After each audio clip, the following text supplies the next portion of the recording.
જય માતાજી મિત્રો, કેમ છો બધા? મજામાં જશે ને? આપણે પણ એકદમ મજામાં નહીં, કારણ કે આ હતા ખેતરમાં આયડા ઊભા કરવા, જોઈ લો. અને આપણને મોમો લઈને આવ્યા હતા નવરાત્રી કરવા લઈને આવ્યા હતા. તું ફેક ને જેવા ઊભા છે, ફેક ને ચમ હાથે ઊભા ભાઈ, વરસાદ આવે તો આપણે તો અહીં આવી જશે વરસાદ વિસનગરમાં. ને તમે જણાવજો કે વરસાદ હે કે નહીં ત્યાં. તો જોઈ લો, વરસાદ ચાલુ જ છે હાલ, ધીમે ધીમે હે. અને આ બે ભાઈ આપણને હલવા આવ્યા, પર આ નવરાત્રીનું કઈ શું કરવા લઈને આવ્યા? ઈંડા ઉભા કરવા. આના ઈંડા ઉભા કરવા. બુટલેગર હે. બુટલેગર. રેડી શેક ને રેડી શેક ને હેન. સે.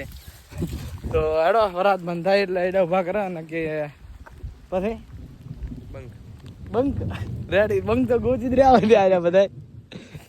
રેડી ભાઈ? Ready ready ready ready. તો હેડો હવે મળીએ પાછી.